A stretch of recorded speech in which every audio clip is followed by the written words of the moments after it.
15টি প্রশ্নের উত্তর দিতে চ্যাট জিপিটি 1 চা চামচ পরিমাণ পানি ব্যবহার করে, যা বিশ্বজুড়ে কোটি কোটি ব্যবহারকারীর প্রতিদিনের ব্যবহার বিবেচনায় এটি এক বিশাল পরিমাণ পানিতে রূপ নেয়। এছাড়া প্রতিটি প্রশ্নের উত্তরে 0.34 ওয়াট আওয়ার বিদ্যুৎ খরচ হয়।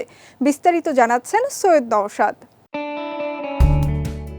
বর্তমানে কৃত্রিম বুদ্ধিমত্তা বা এআই প্রযুক্তি যেমন মানুষের দৈনন্দিন কাজকে সহজ করছে, তেমনি এর পরিবেশগত প্রভাব নিয়েও বাড়ছে আলোচনা। বিশেষ করে এআই চ্যাটবটগুলোর কার্যকারিতার পেছনে যে পরিমাণ শক্তি ও পানি খরচ হয় তা নিয়ে সম্প্রতি উদ্বেগ দেখা দিয়েছে। এবার সেই আলোচনায় যুক্ত হলেন ওপেন এআই এর সিইও স্যাম অল্টম্যান।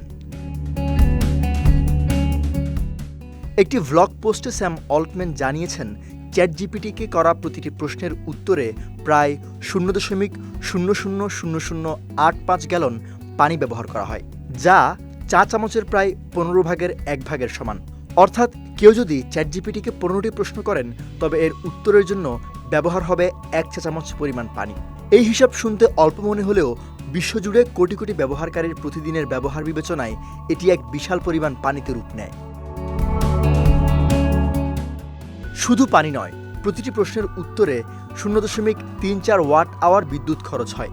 সহজ করে বললে, একটি সাধারণ ওভেন 1 সেকেন্ডে অথবা একটি এনার্জি সেভিং বাল্ব 2 মিনিটে যত বিদ্যুৎ খরচ করে, চ্যাট জিপিটির একটি উত্তরের পেছনে ঠিক তত পরিমাণ বিদ্যুৎ ব্যয় হয়, যা পরবর্তীতে একজন সাধারণ ব্যবহারকারীর ঘরের মাসিক বিদ্যুৎ বিলের সমান হয়ে যেতে পারে বলে আশঙ্কা করা হচ্ছে। বিশেষজ্ঞরা বলছেন, চ্যাট জিপিটির মতো চ্যাটবটগুলোর পেছনে কাজ করে বড় মাপের ডেটা সেন্টার এবং সার্ভার ফার্ম। সার্ভার যত শক্তিশালী হয়, তত বেশি তাপ উৎপন্ন করে, আর সেই তাপ কমাতে আরও বেশি পানি ব্যবহার করা লাগে। তাই চ্যাট জিপিটির মতো উন্নত এআই প্রযুক্তি যত বেশি ব্যবহৃত হবে, ততই পানি ও বিদ্যুৎ চাহিদা বৃদ্ধি পাবে। সৈয়দ নওশাদ, বিজয় টিভি, নিউজ ডেস্ক।